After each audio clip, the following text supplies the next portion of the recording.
Okay, thank you. Ain't no problem. That's what I get paid for. And this is not in your syllabus, but this handout from Cal Jilson, there is in your syllabus, there is a 1-page from Jilson's book, Lone Star Tarnished, but I'm going to get you the prologue as well. I don't have that in there, so I just realized last night that it wasn't there. Okay, I will put that in for you. Hi. Hey, what's that IGR, Intergovernmental Relations? Intergovernmental relations. Okay. Okay, when we get to intergovernmental relations, please God, just write it once, and then let's just do shorthand after that, IGR. Okay. Because you'll just be writing intergovernmental relations, and it'll take forever. And so let's just, we'll just use we'll just shorten it down to IGR, okay? Okay, Doug? It'd be like our own little private little language. We can see each other in the hallway and go, IGR. Everybody else will go, what are they talking about? Okay, Doug? Cool. Yeah, political science. Awesome. Okay, so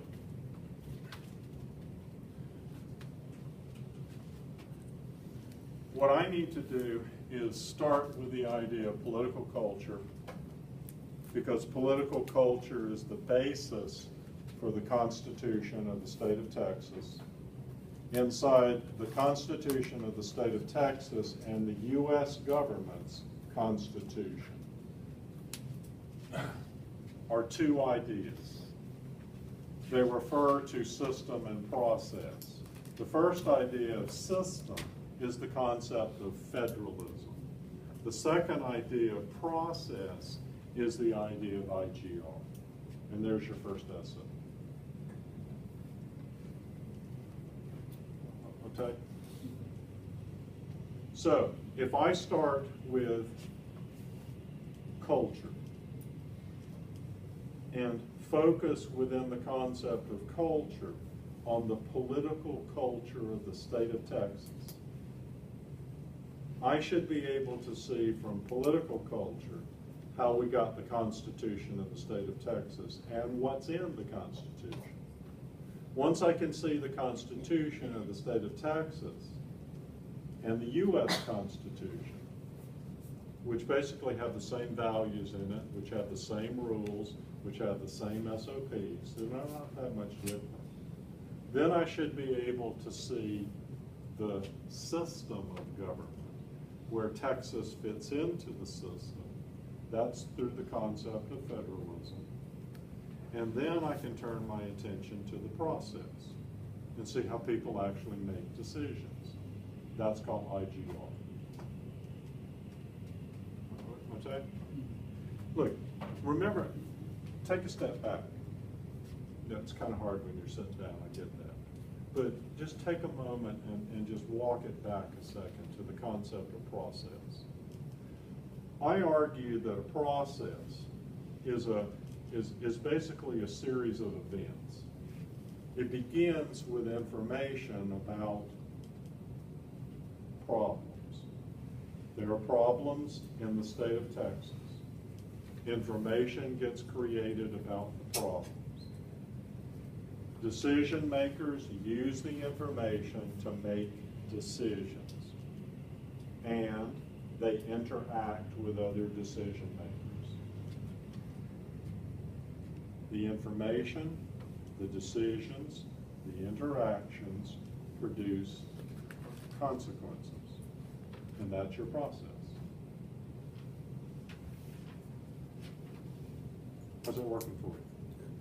Does that make sense to you guys? I'll wait. We good? Sort of good, kind of good? Oh my God, it's Monday, not so good? Yeah. Anybody freaking out here? Besides for me.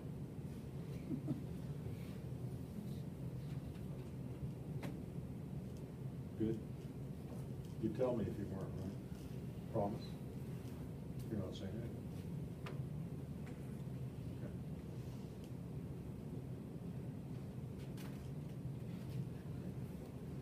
about the rest of y'all? The way it's graded, the first two are worth like 100 points and the last one's worth 200 points, so the class is 400? Yep. Okay. Yep. And the reason that the last one is worth more is because you're gonna take parts of what you've already done in your first essay and your second essay, and you're going to incorporate them into the third essay. Oh, okay. And we'll walk through that. Okay. So literally, as you do the first essay and the second essay, and for those of you who, not that many of you in here, but for anyone who has gone through 2305, if you kept your essays for 2305, like the smart person that I know you are, you will see some similarities. For the rest of you, you're just going to have to do it right now. But for everybody else who's gone through 2305, there is some similarity in the essays. So my very strong suggestion to the few of you who have done 2305 would be, go back to those essays, and in the first essay, you will see federalism and IGR in 2305.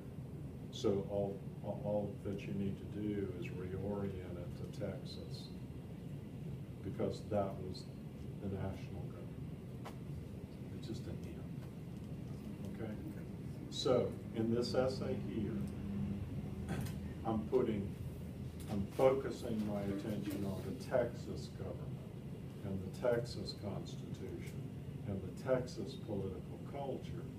But when I start talking through this IGR and federalism thing, I can't do it without bringing in the other states and the national government. It just doesn't work, all right? Because I can't just talk about Texas in a vacuum without recognizing that there are other states in the union and there's a national government, all right? Even though most people in the national government are godless, I get that part. That's just the way it is. Okay? Shape-shifting reptilians. But you need that. Okay, so we're good to go with that? Just strike the whole shape-shifting reptilian thing. What? Did you say IGR's process? Yes. Yes, because when we move to federalism, we're specifically looking at the structure of government. Okay, that doesn't, I don't have to talk about people. But when I populate government with people, then I start looking at decision makers and how those decision makers interact with other decision makers. And as soon as I start talking about decision makers, well, I'm talking about human beings, non-rational human beings. Okay, and the goofy things that they do. Okay, so how's that working for y'all?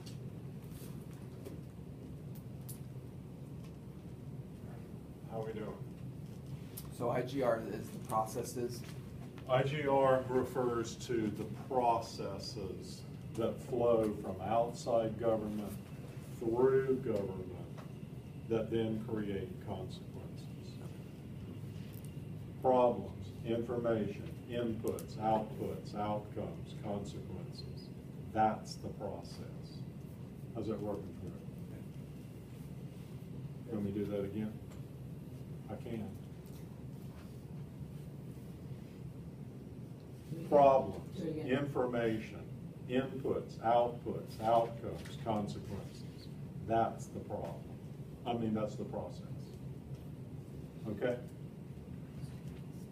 Problems, information, inputs, outputs, outcomes, consequences. That's your process. The process flows from outside government into the system of government. It knocks around internally as human beings make decisions and interact with other humans. Inputs, outputs, outcomes, which then create consequences. There's your process.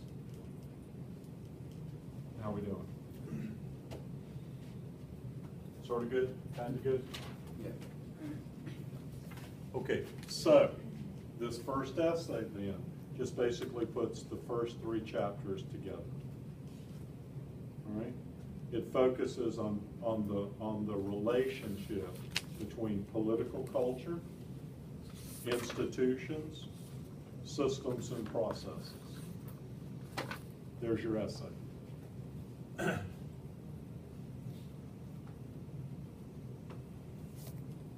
What?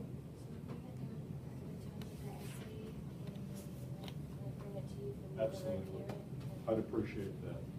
So as you work through this, before you give me the essay, like this coming weekend, as you're working on the essay diligently, putting in long hours trying to build this essay, send to me whatever you're doing.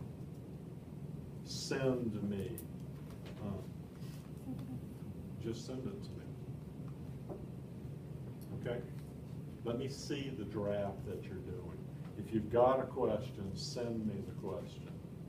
Let me respond to you, and let's see if we're both on the same page. Do you use the D2L email? Oh, and speaking of that, well done. Good choice.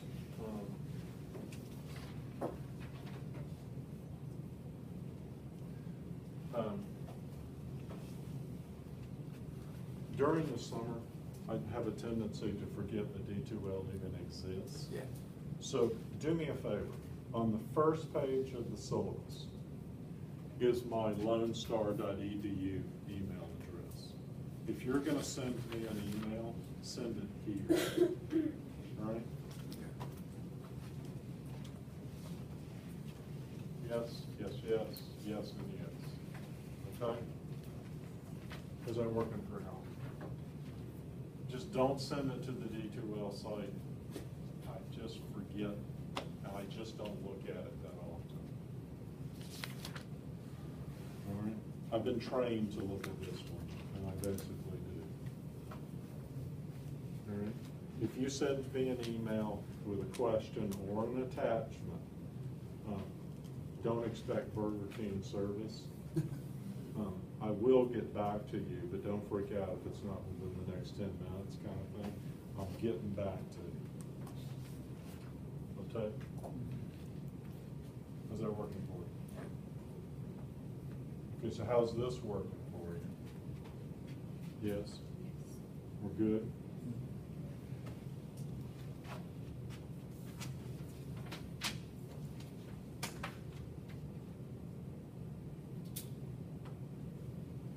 Okay. How we doing so far?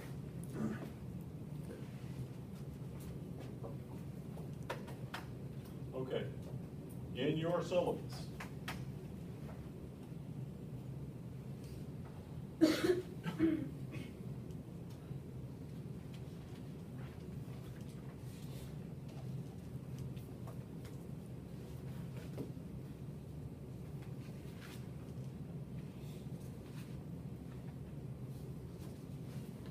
In your syllabus, I've given you 3 basic concepts. The first is culture, and I've defined it from E.B. Taylor's perspective. And E.B. Taylor was an anthropologist, an English anthropologist. And E.B. Taylor is basically credited with the foundation of cultural anthropology. So this is E.B. Taylor's definition of culture.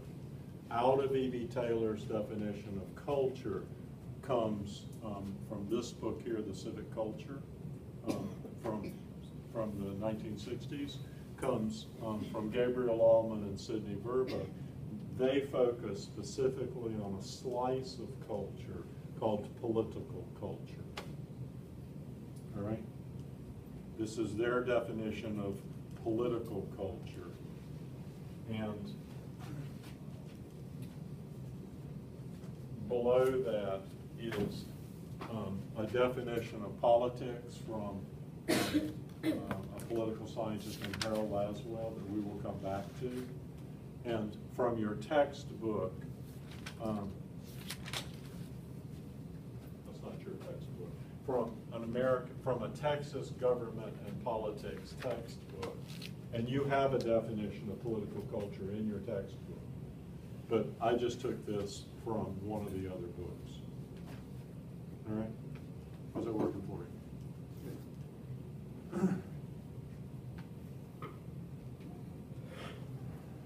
Yeah, I'm not particularly enthused about this either, so. Okay. So, let me go back up here to the top. And let me work through E.B. Taylor here for a little bit. So, does that definition make sense to you?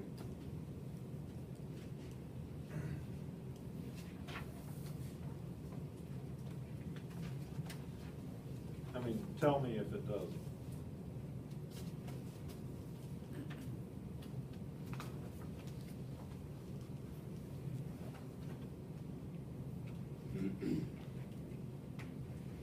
All right, look, every society has a culture. And what's happened in the United States is that there is a culture of this society that basically is sort of a web that links all of us together here in the United States. But what's happened is that there are regional versions of it. And Texas has a version of the United States culture that's basically specific to here. Right? It's sort of kind of the same as in Rhode Island, but not exactly the same. There are regional distinctions of culture in the United States of America. How are we doing? Part of that is just who we are in the state of Texas is different than who they are in Rhode Island, and it's just simply reflective of a slightly different culture, a different way of thinking about things.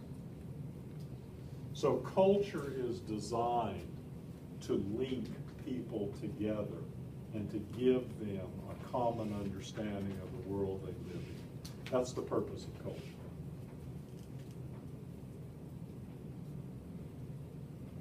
How we doing? That it's not perfect is an entirely different thing. But culture is designed, cultures are created to give people connections. So we can see some commonality in the things that we know, in the way we speak, in the way we act. That's culture. You can see it in our art. You can see it in music. You can see it in the way we live our lives and see the world around us. And you can also see it in things like comedy as well. Which is why we don't understand why the French laugh at the things they do. What the hell's wrong with it? Okay? Is it working for you? So, Taylor just simply argued that culture is a complex web that links people in a society together. My argument is that there's, and social sciences argument, is that there's a U.S. culture, but there are slight variations of it dependent upon where we live. Okay, does that make sense?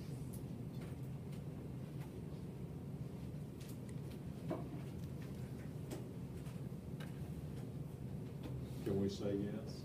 Yes. Well done. Okay. Get it? If there were actually people in Idaho, they would have a culture that was different from ours. Okay? Good? Okay. So, if I take this concept of culture, let's just argue that if culture is an overarching, complex set of things, then one component part of our culture refers to politics. So I take culture and I can simply divide it up into parts. There's an economic culture and a political culture and a pop culture, right? And so I don't have to just talk about culture, big picture.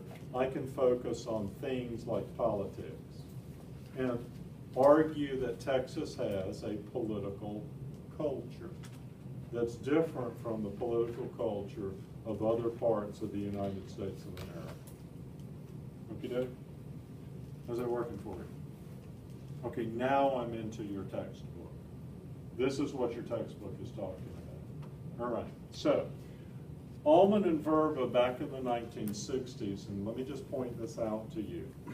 When we speak of political culture of a society or of a place like Texas, we refer to the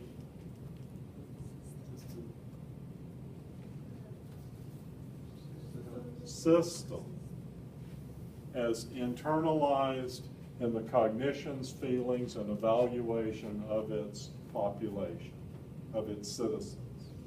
So to Verba and Allman, when they look at political culture, they're looking at how we have internalized and understand the political system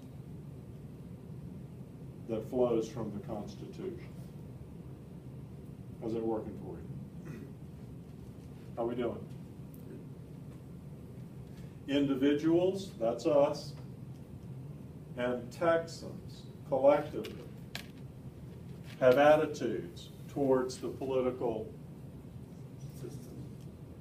system and its various parts, legislative, executive, judiciary, and attitudes towards the role of how the system relates to you and how you relate to the system. All right?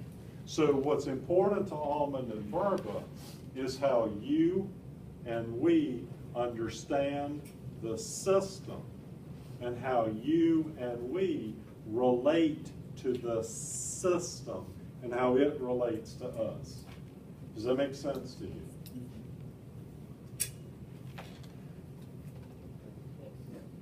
Okay, but here's what you need to recognize. This is 1960s thinking. Things evolve.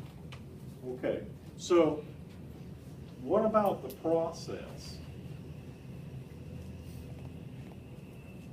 Is there any importance for you to understand how the process, the political process, functions? It's a three-letter word. It begins with a Y and it ends with an S and it has an E in the middle of it. I'm just trying to help you out here with the whole spelling thing. Okay, yes. Yes. Because if all I do is understand the system, oh my God, we have a legislative, executive, and judiciary. Can we leave now? No, you can't leave now because you don't then understand what the effect, the consequences are of the people inside that damn system who are making decisions that affect your life. There are people who are going to be in Austin, Texas during the special legislative session this summer who are going to be making decisions that will affect your life. That's not the system speaking, that's the process. So what I'm arguing to you is that it's perfectly fine for you to understand and figure out the relationship between you and the damn system, but you also need to understand the process as well. Okie dokie? So it's not just when we speak of political culture of a society or the great state of Texas, we refer to the political system and the political process as internalized in the cognitions, feelings, and evaluations of its population. That would be us. Okay, individuals have attitudes towards the political system and the political process. Okay?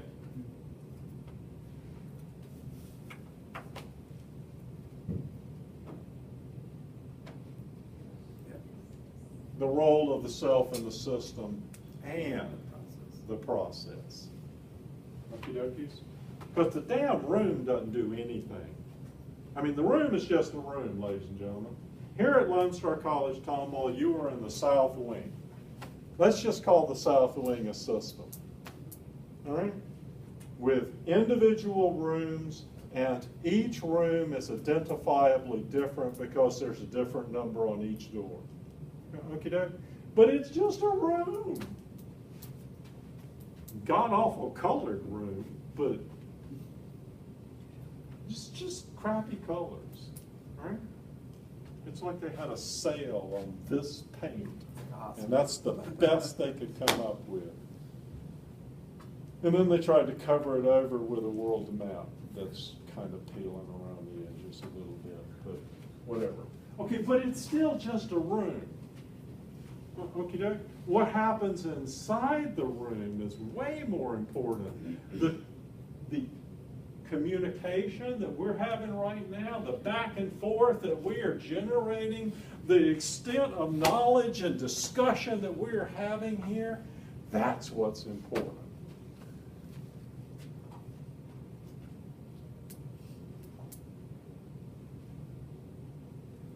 Yeah. Do you realize when you're being abused and when you're not? This is awesome. Okay, so we good? Yeah.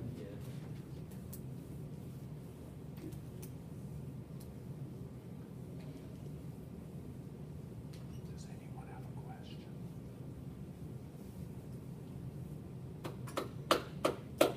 Are you sure? Would anyone tell me if they had a question? All right, so Almond and Verba, their focus is on system. What I want you to focus on is the idea that there is a system, but I need you to focus specifically on the process. It's not enough to just memorize the component parts of the system. You've also got to focus on the changing interactions within the system. That's the process. Okie doke?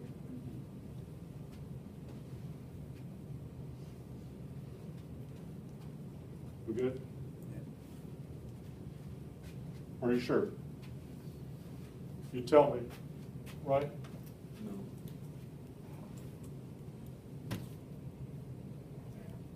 I was just looking for somebody to talk to out there.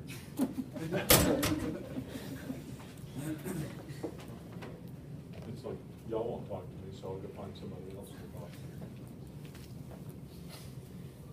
to. Okay, so.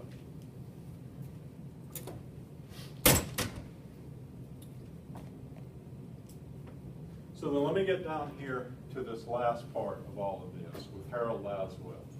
And I'm going to use Harold Laswell as a starting place. You've also got Laswell's in your textbook as well. But here's your basic definition of politics. Politics is a struggle over who gets what, when, and how. All right?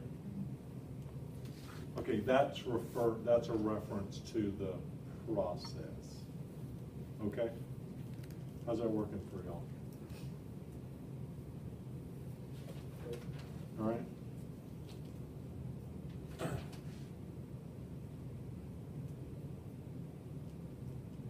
Okay? You've got a basic definition of political culture from Almond and Verba, which focuses just on the system. I want you to also focus on the process, and that's what the textbooks do. That's what your textbook does. It focuses its attention more on process than on the system. This focuses behavioral patterns that develop over time and shape the politics of a particular place.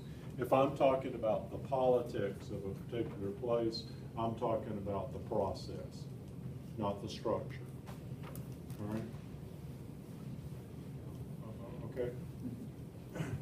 So ultimately, when I get down to the end of all of this, and we start looking at public policy, and it's related to political culture, our political culture should explain why the people in government make the decisions that they make. So our political culture in the state of Texas should explain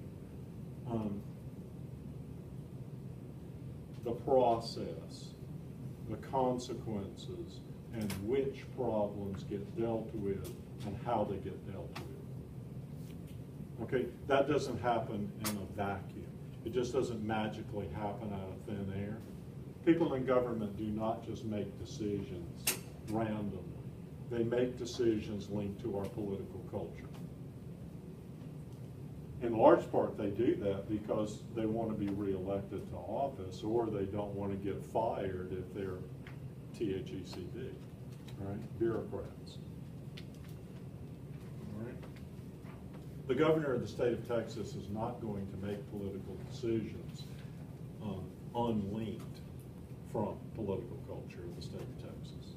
And the political culture of the state of Texas does evolve over time. It changes over time. Okey doke. How's that working for y'all? Good. Sort of good? Kind of good? Maybe?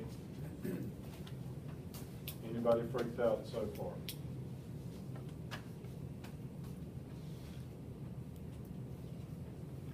Okay. Okey doke.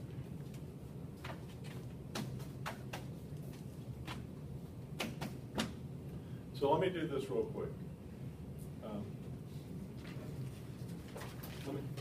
Let me do one thing today.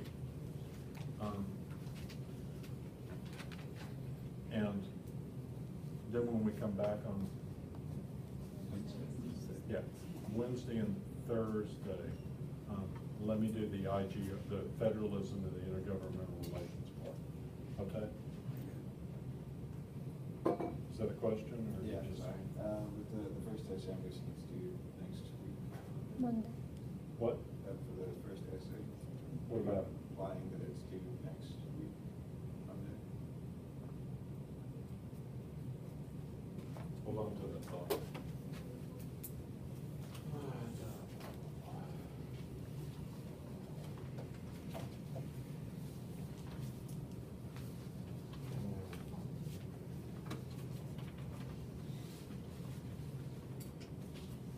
Probably help if I do it. Okay, so your first essay is due July 24th. What day is July 24th? Monday. Are we all in agreement? It follows the 23rd. It's the day right before the 25th. I'm pretty sure that that's how the structurally the calendar works here in the state of Texas, right? It's not random. Do you know what chapter 10 covers? You said that one was culture, 2 is constitution, 3 was federalism. If I get to chapter 10, that'll be perfectly fine with me, but Okay. chapter 10 is local government Local government. in the Okay. state of Texas. Thank you. So, remember the system of government that I talked through? Texas government, national government, the other states. Well, there are local governments in the state of Texas. Okay, if I get to that, that's fine with me. If not, the governor of the state of Texas apparently doesn't want to have local governments have any control of us, so they're probably just going to be irrelevant. That was sarcasm, if you haven't figured it out. Which is my fallback mode. So, your first essay is due Monday. Okay, so here's what I want to do. Yeah, I want to look at the political culture of the state of Texas today. And then on Wednesday and a part of Thursday, I want to go through federalism and intergovernmental relations. Okay? And then the last part of Thursday, I'll just put this first essay back up there, and I'll give you a template. You're going to get a template on Thursday for the first essay. So just fill in the template. Do this, don't do that, just do the template. Okay? So you will get a template. It will, this is the way I want the first essay to look. Don't go doing it another way. I want it to look this way. So I am taking from you a portion of your discretion. So for those of you who are not too happy with the whole do it my way kind of thing, this will be one of those defining moments. But just do it my way, okay? It'll make life easier when we get to the end of this. If you don't do it my way right off the bat, when you get to the end of it and you're going to have to do it my way, then you're going to have to go do more work. If you just take the template, use the template right off the bat, life will be much easier. And we did not have that template before. When you did 2305, we didn't have this template. So I've tried to make things less complicated for people. So, fine. So you saw the template. So yeah, we're just gonna, it's the same kind of deal. It's not that complicated, and the template is a good thing.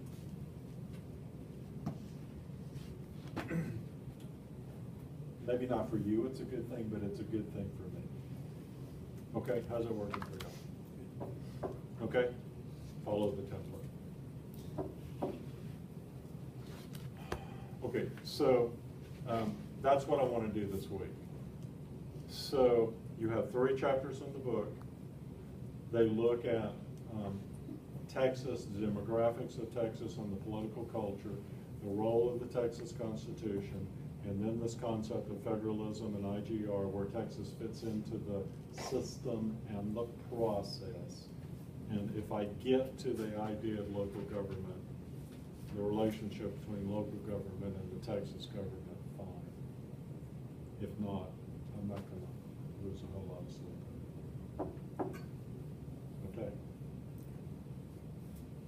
That's the game plan. So how's that working for y'all? Do anybody got a question? We'll get a template per each paper? Okay. Yep. Yep. Yep, yep, yep, yep, yep, yep, yep. Okay?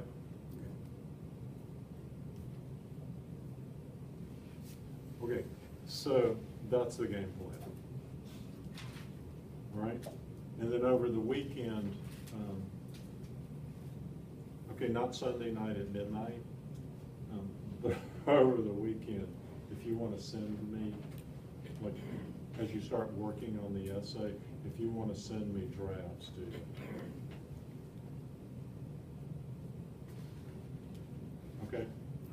For those of you who are doing both Government 2305 and 2306, and it's a bafflement to me why, but I want anyone in here who's doing both this summer, all I want you to do is focus on this essay for both classes. Okay, Dave?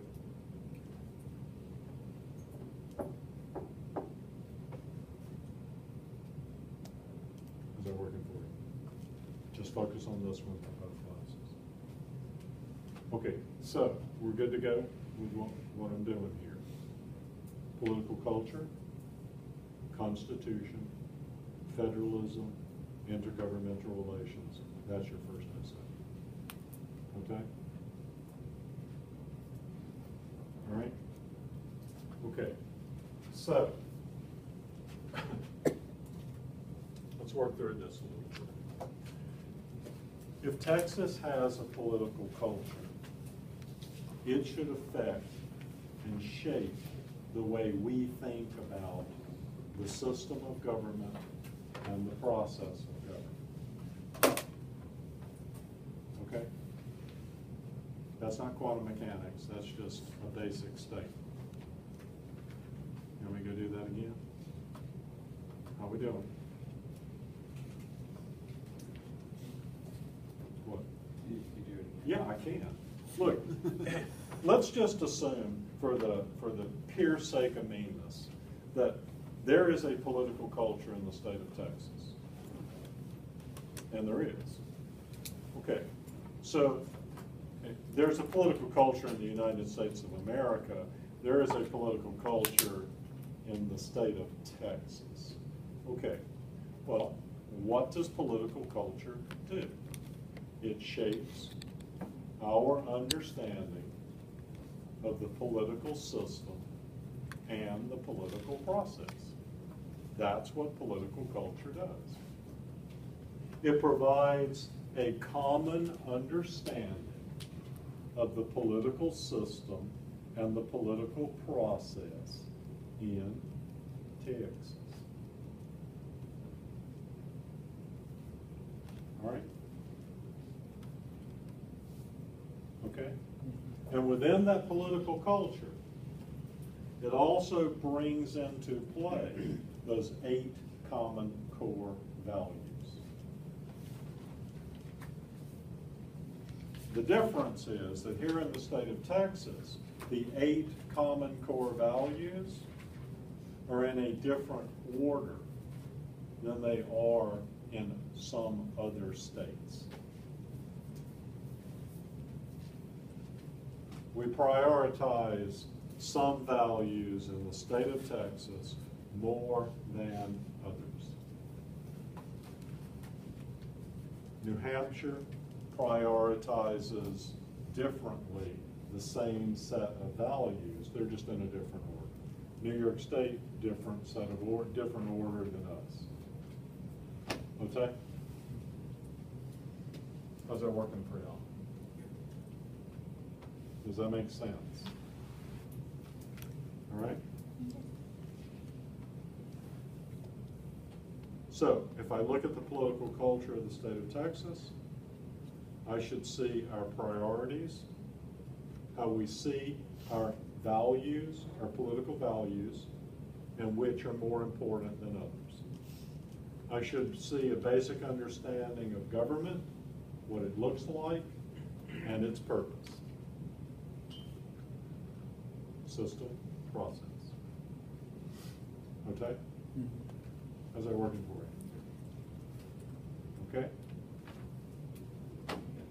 How we doing? Okay. So in your textbook, when it looks at political culture in the book, blah, blah, blah, blah, blah, blah, blah, blah.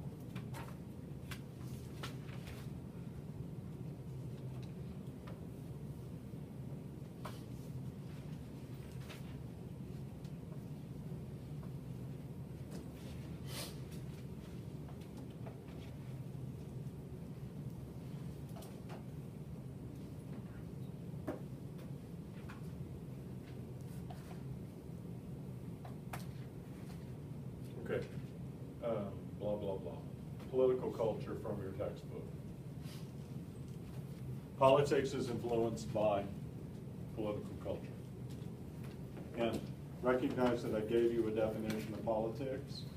Politics is a struggle over who gets what, when, and how. All right?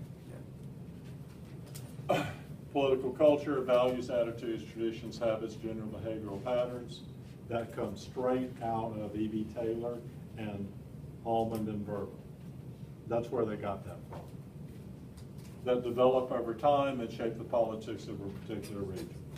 Almond and Verba all over again. Okay, political culture is the result of both remote and recent political experiences. You did not experience the Alamo. Okie dokies.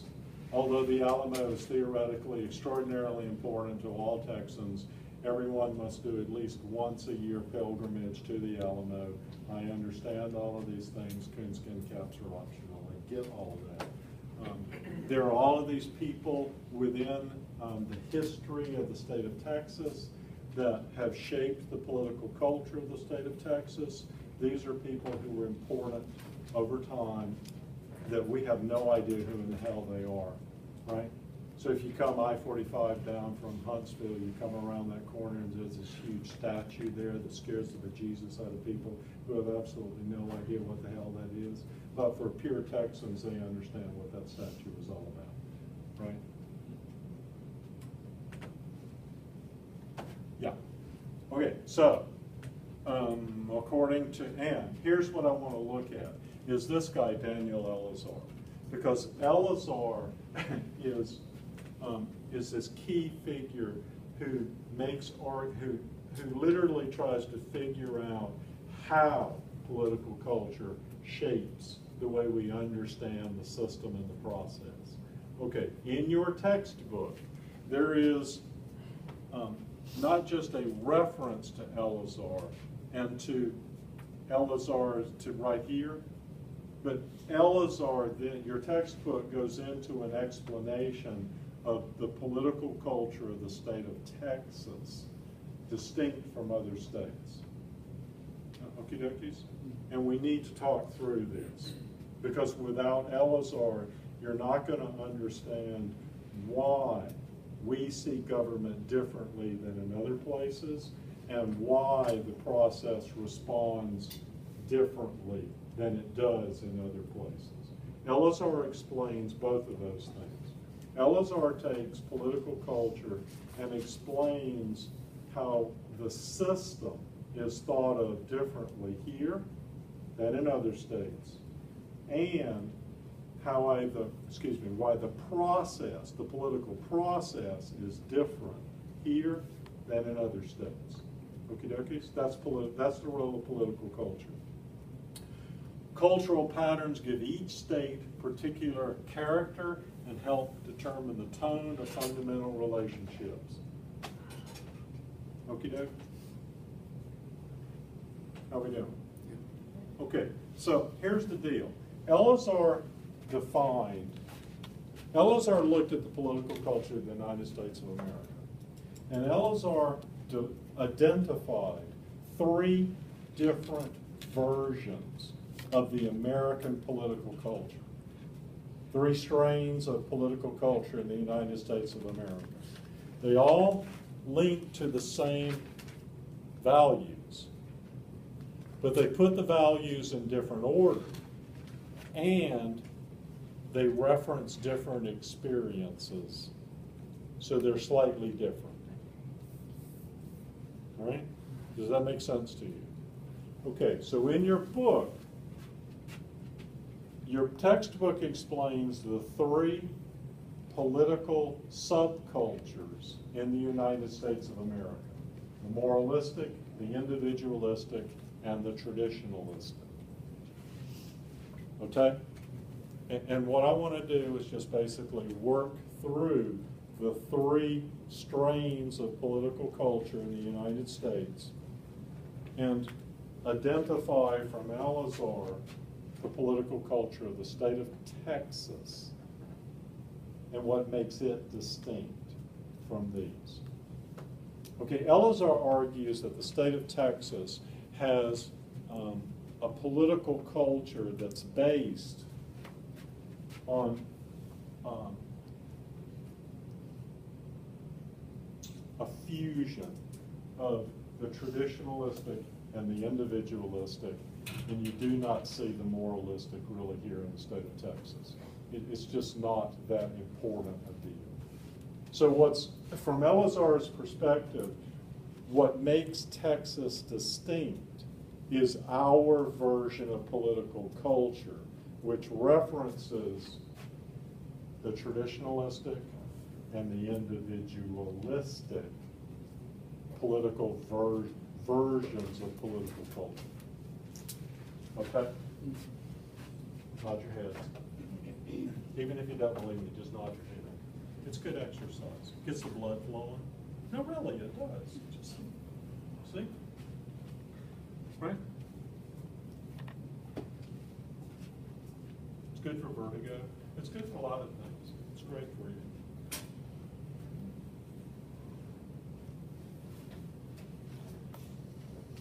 And as you start doing this, you start to smile a little bit. See? This is good stuff. Good for you. You don't believe me. So let me just read this. It's just easier that way. This is not your textbook. This is another Texas politics textbook. But anyway, they're all the same. I just grabbed this one. Anyway, so political culture, the attitudes, beliefs, and values that influence our political behavior. So in here, this textbook is focusing on our political behavior. In your textbook, you're looking at both the way we understand the system of government and how our behavior is affected as well. Okay? Does that make sense to you? Political culture, one more time for the 12th time. Political culture is designed to shape your understanding of the system of government. This is government in the state of Texas. And it is also designed to shape your understanding of the process of government. It's not just this is government. It's this is what government is for. This is the relationship between us and our governmental officials and us. It's not just that we have a government, but it's what government is for. That's what political culture does. Does that make sense to you? You have two choices. It's either the three-letter word that begins with a Y or the two-letter word that begins with an N. Yes, well done. Thank you. Great.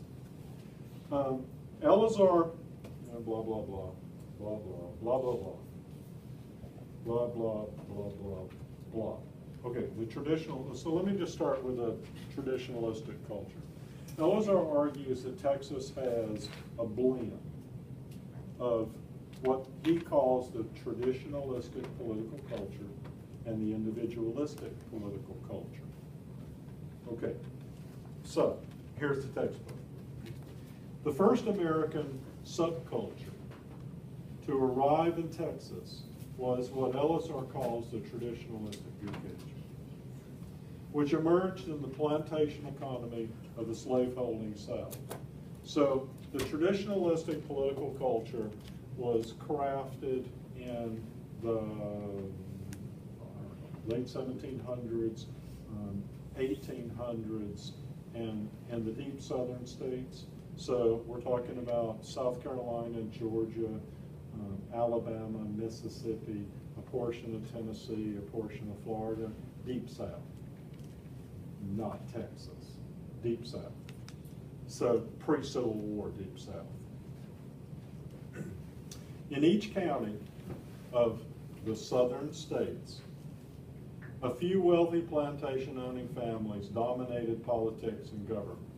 Government was one of several tools they used to protect the social hierarchy that consisted of a landed aristocracy, a tiny middle class, poor whites, and slaves. Politics was the process of using any means possible, including government, to preserve the social order. So in a traditionalistic political culture, the most important focus is on the preservation of the social order. Understand? How's that working for you?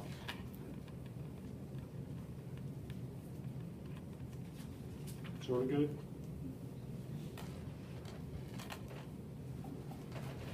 Here's a Texas government. The traditionalistic political culture is an approach to government and to understanding government and politics that sees the role of government as the preservation of tradition and the existing social order. The traditionalistic political culture does not like change. Okie doke? How's that working for you? So a traditionalistic political culture is a political culture that accepts the idea that elites, do we need to talk through what an elite is? An E-L-I-T-E. An elite, well, I do. An elite is within a society, a minority, a small group who controls power. This is where power resides. So in a society that has an elite, the elite will be a minority who has more power than everyone else, which means the elite has the ability to control the politics and the economy of a given place. How's that working for you? Good. This is why we have social and economic and political hierarchies. So if you look inside your society and you see wealth and politics concentrated in the hands of the few, that's the elite. All right?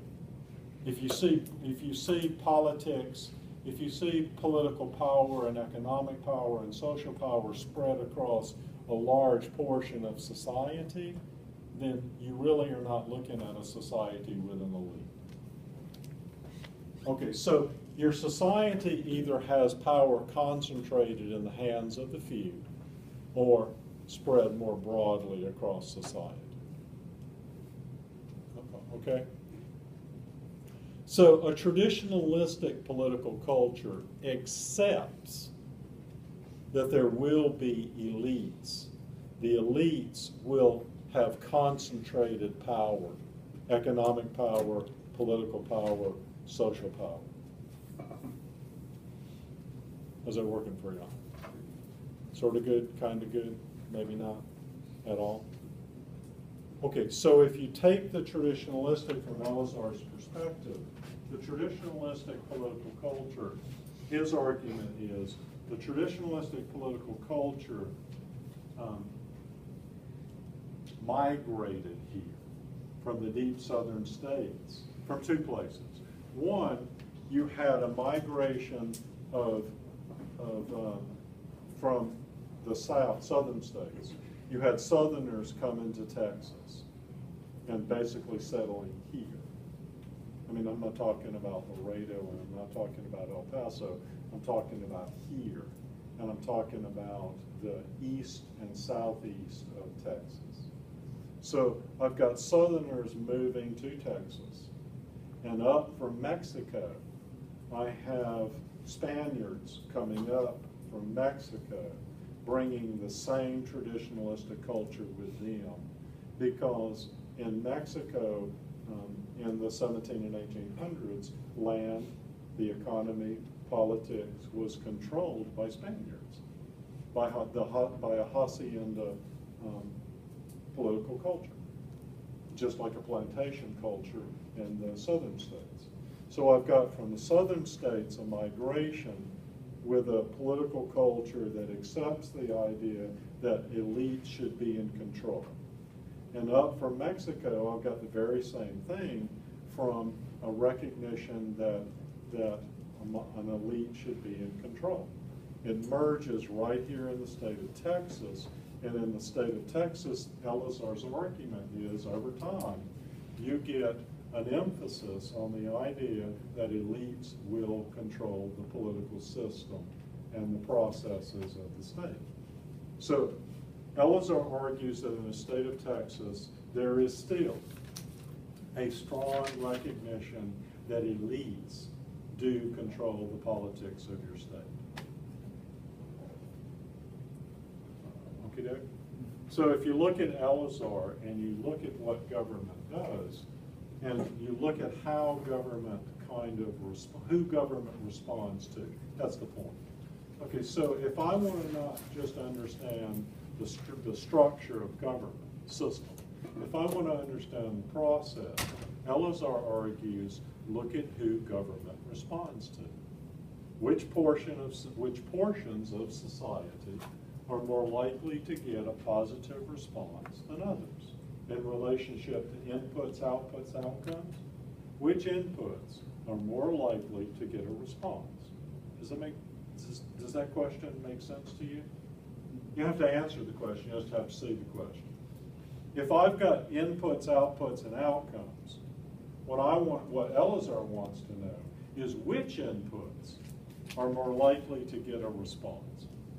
Elazar's argument is that elite inputs, because they are more power-centered, elite inputs are more likely to get a response than anybody. Okay, does that make sense to you? This also explains the traditionalistic political culture also explains in part why Texans do not participate in the political process. Because we basically don't, of course, according to Elazar, we basically just don't see any point in it. Like, what the hell? Elites control the damn process, so why in the hell should I participate? So we have so here's the question.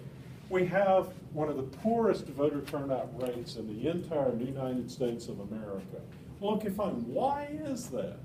Well, Elazar argues that one reason for that is that most of us just look at government and go, well, you know, okay, fine, I can just piss and moan all I want, but government is not going to respond to me because they respond first to elites, and then maybe they'll get around to me later on down the road, so screw this, I'm not going to participate.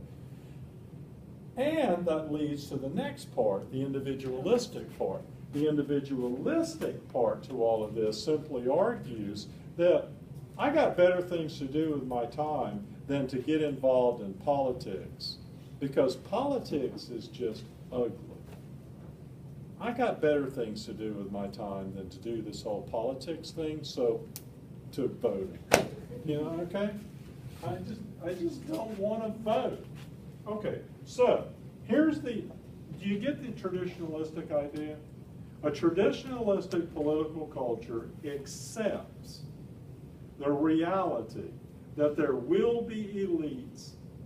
The elites will have more power than the rest of us, and that the elites will have the ability to get their demands heard first, because they have the economic and political power to get those demands heard first. Okay, does that make sense to you? If you look at the Constitution of the state of Texas and look at the amendments to the state constitution, you will see amendment after amendment after amendment, government responding to specific special interests, elite interests. So the Texas Constitution is full of amendments that are responses to the demands of elites. This is why you live in a state where you don't see consumer protection laws, and you do see business protection laws. Understand? Because the businesses, and Gilson explains this in Lundstrom Tarnish, the businesses provide the economic impetus for the state. I mean, they provide the jobs, they provide the power, they are the power source. So in a state where the elites are in control of the process, you should see government responding to them, because there's a belief that they're simply the power center in the state. Does that make sense to you? It's why we live in a right-to-work state, and why union activity is discouraged in the state of Texas. And it is discouraged in the state of Texas simply because it's not, the elites tell us that unions are bad. Why are unions bad? Why are unions accepted in other parts of the country but not here in the state of Texas? Well, that's a traditionalistic speaking to us. Understand? It's not necessarily that unions are bad, it's just the way we see unions from the political culture of the state of Texas. In other states, they see this much differently than here in the state of Texas. Okay? And my point is that this not only affects, political culture not only affects the way we understand the system, it helps us to understand the process as well.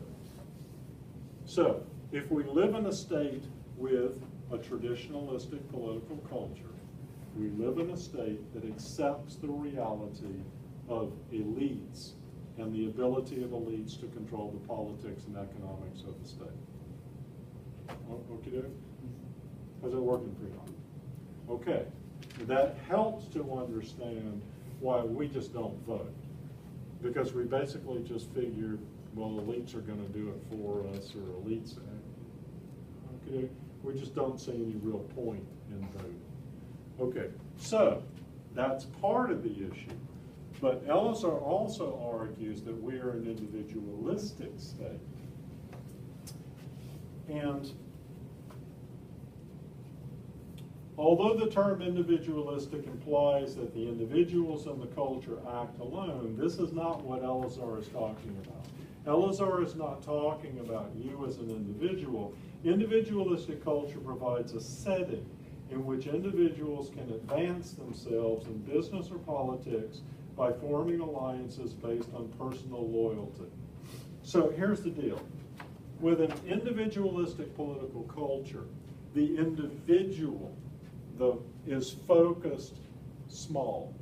It's focused, my focus is on me and my family and my ability economically to make a better life for myself and my family. And I don't need to deal with government because I am focused on the economics of it all. I'm focused on job. I'm focused on employment. I'm focused on making money. I'm focused on making a better life. I am not focused on government. Government is what other people do. Politics is what other people do because other people have the time to do this stuff. I'm out there busy. I'm making money. Understand?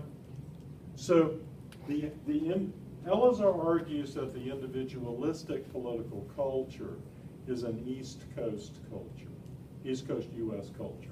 It came here in the 1700s as immigrants moved into the United States through New York City and through other large cities on the East Coast. Huh? I said it's that way because those states are that way because it was more industrial. And they came looking for economic, they came for economic reasons. They didn't come here as the Puritans. They didn't come here because they were looking for religious freedom. They wanted a job. They wanted economic prosperity. They came here from Ireland because they were starving. They came here from Europe not because they were being religiously oppressed. They came here for the economics of it all. They came here for economic opportunities. And so immigrants from Europe came into the United States through New York City. They came in through Ellis Island. They passed the Statue of Liberty, and they settled in New York City and in Boston and in Baltimore and in Pittsburgh and the big cities on the eastern coast. And they moved into small, think gangs of New York. They moved into areas of the city. So there was an Irish area of the city, and the German area of the city, and the Spanish, and the Scots, and the English, and Germans. And they all, Czechs, and they all settled into their portion of the city. And so everybody spoke the language, right? And everybody was looking for employment. They were looking for jobs. And so eventually they decided, well, okay, fine, somebody needs to do this government thing. And so they just figured somebody could be government. And so they would find a person or group of people who would actually work together to do government things. And then the people in government would start hiring people. And that's how you got jobs. So you get somebody into government in New York City who was Irish. And this person in government in New York City who was Irish begins to hire Irish immigrants to be on the police force. So, and then you get somebody else in the government from Germany, and they begin to hire Germans for another part of government. And so government simply becomes a platform for employment. And people are not thinking about government in terms of participating in voting. People are thinking about government in terms of jobs. So Elazar argues that the individualistic political culture is, how can I find a job? And that's what government's purpose is. Other than that, government just needs to leave me the hell alone. And in Texas, there is a strain of thought that basically says, I need a government to do stuff. But I need government to lead me to hell alone. Because the economics are more important than everything else. So government, you guys just do whatever it is you're doing. Leave me alone because I'm focused on the employment and the economics of everything. I'm focused on jobs. Government, go do whatever it is that government does and just don't bother me. If I need government, well, maybe I'll go deal with government. But most often, I just want government to leave me alone. Now, does that make sense to you? How are we doing? So if you look in Texas, and you look at the way Texans understand politics, we want government to be as uninvolved in our lives as possible. Government is a pain in the ass because every time government does something, it affects me, and I want government to just leave me alone and let me get on with things. That's the individualistic strength. That also explains why Texans are not all what you guys, as political science majors, I mean, you guys are all in favor of politics, and you live for this class, and I understand that. But everybody else is not like you guys. Everybody else is going, why do I have to take this freaking course? Because somebody told me I had to. Well, okay, fine, I'll do it, but I won't like it. Okay, let me just take this course, let me get done with this course, and let me get on with my life because the rest of my life is simply more important than this. But not to you because you're a political science major. I understand that. To everybody else, they're just going, please God, let me just take this course and get out of this course because this is my pathway to a better future, right? Oh, hell yes. And I'm just going to have to endure this course, right? Yes, I understand your point of view. I am not offended by it. I can rise above pettiness. Okie doke? That's the individualistic talking. Yes, you have to endure this, and I am sorry for your misery. However, at the end of the day, the basic idea is we're taking these courses to get an associate's degree so that we can then go on and get other degrees so that we can do better things in our lives, right?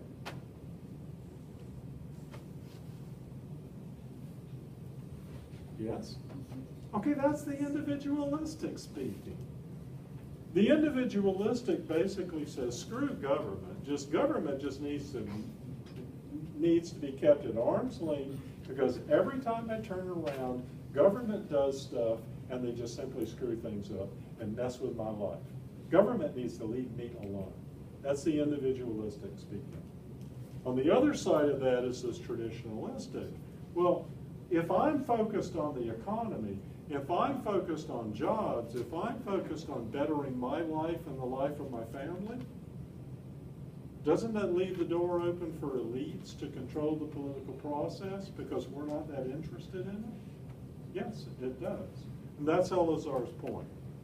Elazar's point is if you look in the state of Texas and you look at government and you look at who's actually participating in the political process consistently, not just sporadically, but consistently. Like, the rest of us are kind of like, there's an election? Really?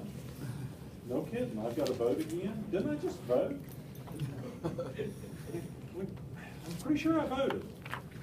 Am I registered? I'm not really sure. Do I have to register? I'm not really sure how to do all this stuff. Voting, awesome.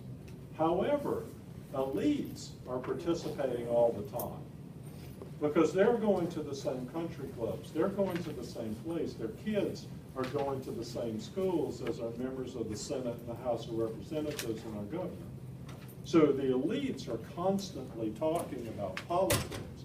They're constantly engaged with government. The rest of us, we don't even know when the elections are. That's the individualistic. Fascinating, isn't it? I vote we leave. Oh wait, let me move over here so you don't run me over. Run away!